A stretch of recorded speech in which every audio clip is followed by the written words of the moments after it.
नमस्कार और मेरे इस YouTube चैनल में आपका स्वागत है। कृपानुभूति अंक जो 2022 का कल्याण का वार्षिक अंक है, उसमें जो सत्य घटना के आधार पर कहानियाँ छपी हुई हैं, जो भगवान के भक्तों के जीवन में भगवान की कृपानुभूति हुई है, जो उन्होंने भेजे हैं, वैसे की वैसी मैं आपको पढ़ के सुनाता हूँ। ये जो कहानियाँ रहती हैं कलिकाल में, ये भगवान की लीलाएं ही रहती है। जैसे पुराणों में लीलाएं छपी हुई हैं, वैसे ही ये भी लीलाएं ही हैं, जिनको हमको जरूर पढ़ना है, दूसरों को भी पढ़ाना है, जिससे दूसरों के मन में भी भगवान के प्रति भक्ति बढ़ती है और अपनी भी आध्यात्मिक उन्नति होती है। कहानी शुरू करने से पहले मेरे आपसे नम्र विनती है कि अगर आपने मेरा ये चैनल सब्सक्राइब नहीं किया है तो आप, अगर मेरी कहानियाँ और चैनल अच्छा लगता है तो आप ज़रूर इसको सब्सक्राइब कीजिए और कहानियों को लाइक और शेयर कीजिए। और जाते वक्त ज़रूर कमेंट बॉक्स में अपने इष्ट देवता का या किसी भी भगवान का नाम लिख के जाइए, जिससे दूसरों को पढ़ने से पुण्य से फल तो मिलता है, आपको भी लिखने के कारण पुण्य फल मिलता रहता है। जैसे जैसे लोग पढ़ते जाते हैं वैसे वैसे आपको भी थोड़ा थोड़ा पुण्य फल मिलता जाता है। तो कहानी शुरू करते हैं। कहानी भेजी है श्री कंवर किशोर जी माथुर जी ने, और कहानी का शीर्षक है नाथ द्वारा में भगवत कृपा का चमत्कार। एक कृष्ण भगवान की कृपा उनके जीवन में कैसी हुई है, इसके आधार ऊपर एक सत्य घटना पे कहानी है। और कहानी इस प्रकार है। एक बार मेरी 2 पुत्रियां किसी कारण से ग्वालियर गई थी। उन्हें एक सक्सेना परिवार में कुछ दिन रुकना पड़ा। एक दिन प्रसंगवश सक्सेना साहब की वृद्धा माताजी ने अपनी तीर्थ यात्रा का विवरण सुनाया। उनकी यात्रा के केवल अंतिम भाग की ही चर्चा करनी उचित है। उन माताजी के कथन का भाव इस प्रकार है। आज से लगभग 20 वर्ष पूर्व मैं अकेली ही तीर्थ यात्रा के लिए निकल पड़ी। वापसी में मथुरा वृंदावन जैसे पवित्र तीर्थ स्थानों का भ्रमण कर जब मैं अपने घर ग्वालियर के लिए लौट रही थी, तब मेरे मन में यह उत्कंठा जगी कि नाथ द्वारा उदयपुर जाकर भगवान श्री नाथ जी महाराज का भी दर्शन करूं। ऐसा करूंगी तभी सचमुच मेरी यात्रा सफल होगी। परंतु मेरे साथ के सभी यात्रियों ने वहां जाने के लिए इनकार कर दिया। क्योंकि एक तो मैं अकेली थी, दूसरे वहां कैसे जाया जाए, कहाँ ठहरा जाए, कुछ भी नहीं जानती थी। और इसी कारण मुझे बेचैनी हो रही थी कि मुझे भगवान कब और कैसे दर्शन देंगे। मैं इसी सोच विचार में डूबी हुई थी कि मेरी दृष्टि दूर एक साधु बाबा पर पड़ी, जो अपने सिर पर सामान लिए दौड़े चले आ रहे थे। चलती गाड़ी में उन्होंने मेरे पास वाली खिड़की से सामान फेंका और न जाने कब मेरी सीट के पास आकर खड़े हो गए। कुछ देर के पश्चात साधु ने मुझे अपनी कर्कश वाणी से कहा, बुढ़िया दूर हट, मुझे भी बैठने दे। मैंने उनको स्थान दे दिया। थोड़ी देर के पश्चात बाबा ने पूछा, बुढ़िया कहाँ जाएगी? मैंने उत्तर दिया, मेरी इच्छा भगवान श्री नाथ जी महाराज के दर्शन की है, परंतु मैं नहीं जानती कि वहां कैसे जाऊं। बाबा ने कहा, चल मेरे साथ, मैं भी वहीं जा रहा हूं। सुनकर मुझे कुछ ढांढस हुआ। बीच में कई प्रकार की बातें होती रही। मैंने बाबा से कहा, क्या आप भोजन करेंगे? उत्तर मिला, क्यों नहीं, अवश्य करूंगा।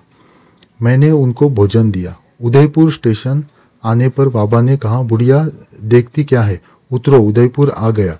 मैंने कहा, बाबा मैं अब कहाँ जाऊं, मैं तो मार्ग नहीं जानती। उत्तर में बाबा ने कहा, नाथ द्वारा की बस में बैठ जाना और वहां अमुक धर्मशाला में ठहर जाना। इतना कह बाबा अपना सामान लेकर पैदल ही चल पड़े। बताई हुई धर्मशाला पर जाकर मैंने वहां के एक अधिकारी से ठहरने के लिए स्थान मांगा, तो मुझे उत्तर मिला कि यहाँ कोई स्थान नहीं है। लाचार मैं धर्मशाला के बाहर सड़क पर ही पड़ रही। वहां पर मुझे एक स्त्री और मिली। वह भी वहां के विषय में कुछ भी नहीं जानती थी। रात हो गई। हम दोनों बातें कर रही थी कि इतने में वे ही बाबा आए और मुझसे बोले, अंदर क्यों नहीं गई, बाहर क्यों पड़ी है? मैंने कहा, बाबा मुझे अंदर नहीं जाने दिया गया। उन्होंने कहा, चलो मेरे साथ आओ, हम दोनों बाबा के पीछे पीछे चल पड़ी। अंदर जाकर बाबा ने हमें रहने को एक सुरक्षित स्थान बता दिया। आश्चर्य यह था कि जिस व्यक्ति ने मुझे अंदर घुसने से मना किया था उसने इस बार कुछ भी नहीं कहा। फिर बाबा ने पूछा, भोजन पा लिया?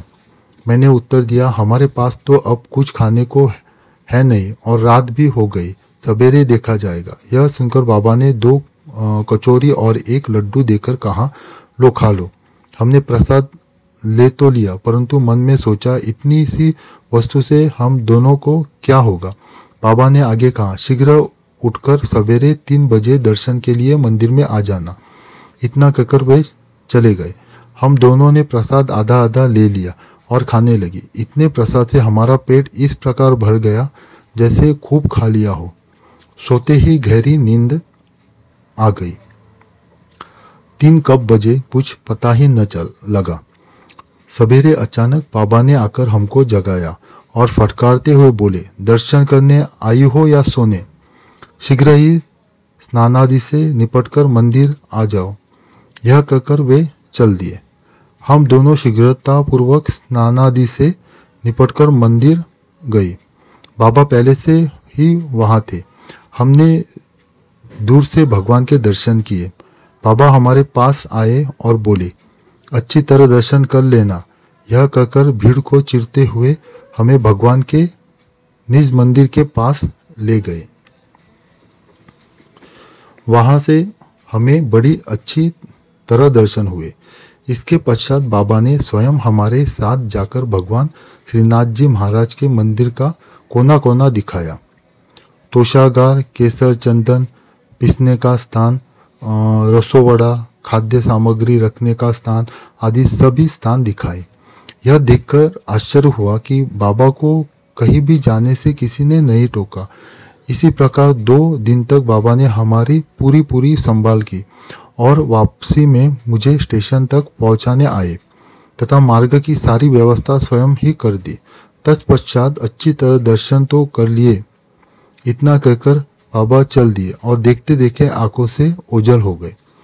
मुझे पूरा विश्वास है कि स्वयं भगवान श्री नाथ जी महाराज ने मेरी इच्छा पूरी करने हेतु साधु वेश में आकर मुझे दर्शन दिए थे। मैं तो यही कहूंगी कि यदि भगवान में पूरी श्रद्धा होती है और दर्शन के लिए जित तड़प उठता है तो भगवान स्वयं आकर उसकी इच्छा पूरी कर देते हैं। इस घटना को यदि भगवत कृपा का चमत्कार नहीं कहा जाए तो और क्या कहा जाए। तो कहानी यहीं तक खत्म होती है। ये कहानी बहुत ही रोचक है, श्री कंवर किशोर जी माथुर जी ने भेजी है। तो ऐसी कहानियां हमको जरूर पढ़ना है, दूसरों को भी सुनाना है, क्योंकि इससे हम पर भी भगवत कृपा होती है, हमारे भी आध्यात्मिक उन्नति होती है और दूसरों को भी भगवान के प्रति भक्ति बढ़ने में सहायता होती है। तो आगे भी मैं ऐसी कहानी आपके लिए लेके आऊंगा। आप मेरे चैनल पे बने रहिए। आपका कल्याण हो। ओम नमः शिवाय।